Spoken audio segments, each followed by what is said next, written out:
Assalamualaikum warahmatullahi wabarakatuh. Bismillahirrahmanirrahim. Alhamdulillahi rabbil alamin. Wassalatu wassalamu ala asyrafil mursalin sayyidina Muhammad wa ala alihi wa sahbihi ajma'in.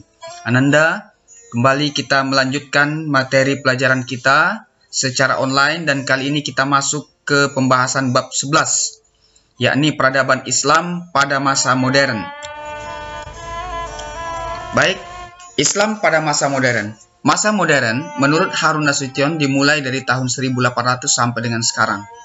Masa ini disebut zaman kebangkitan Islam. Ekspedisi Napoleon Bonaparte di Mesir yang berakhir tahun 1801 Masehi membuka mata dunia Islam akan kemunduran dan kelemahan umat Islam. Raja dan para pemuka Islam mulai berpikir dan mencari jalan untuk mengembalikan kejayaan Islam. Faktor-faktor modernisasi atau pembaruan Islam. 1. Pemurnian ajaran Islam dan unsur-unsur asing yang dipandang sebagai penyebab kemunduran Islam. 2. Menimba gagasan-gagasan pembaruan dan ilmu pengetahuan dari Barat dengan pengiriman pelajar Muslim oleh Turki, Mesir, dan India ke Eropa. Untuk menimba ilmu pengetahuan dilanjutkan dengan penerjemahan karya-karya Barat ke bahasa Islam.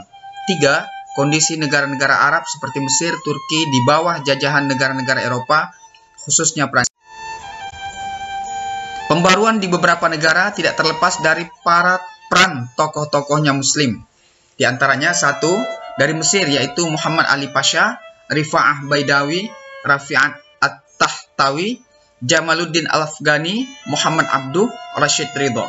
2. Dari Turki yaitu Sultan Mahmud II, Namik Kemal. Kemudian yang ketiga dari India yaitu Sayyid Ahmad Khan dan Muhammad Iqbal.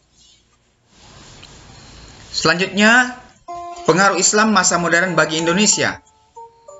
Paling tidak pengaruhnya terdapat 3 hal. Pertama, perlawanan terhadap penjajah.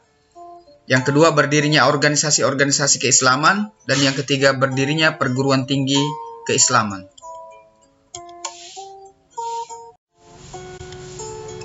Perlawanan terhadap penjajah.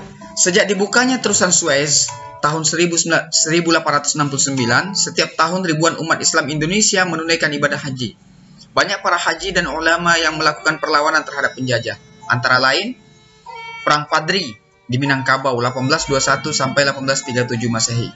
Kemudian ada Perang Aceh di Aceh 1873 sampai 1904. Kemudian ada Perang Diponegoro di Jawa 1825 sampai 1830. Perang Jambi 1858 sampai 1907, kemudian pemberontakan rakyat Cilegon, Banten 1888 dan Perang Banjar di Kalimantan 1854 sampai 1864. Kemudian berdirinya organisasi keislaman. 1.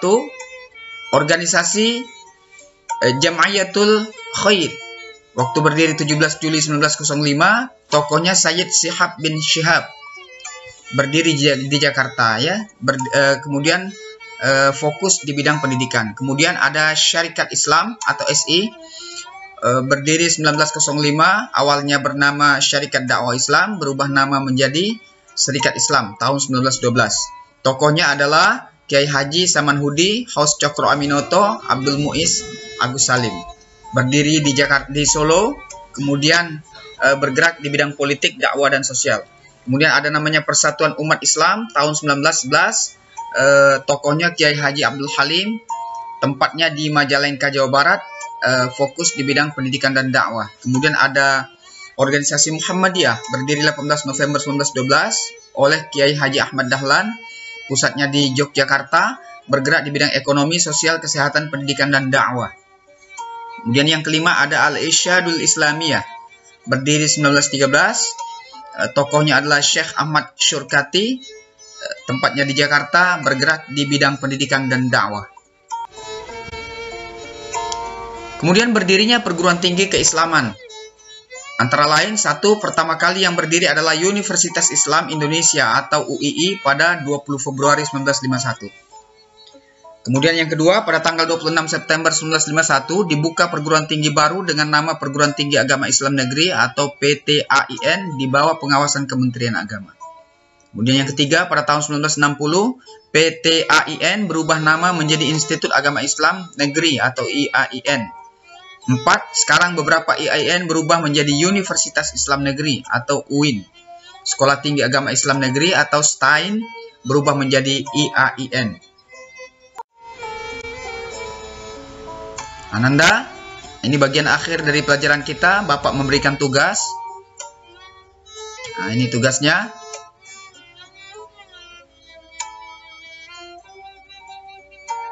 Oke, terima kasih atas perhatiannya. Semoga bermanfaat. Mohon maaf jika ada hal-hal yang tidak berkenan. Akhirul kalam. Wassalamualaikum warahmatullahi wabarakatuh.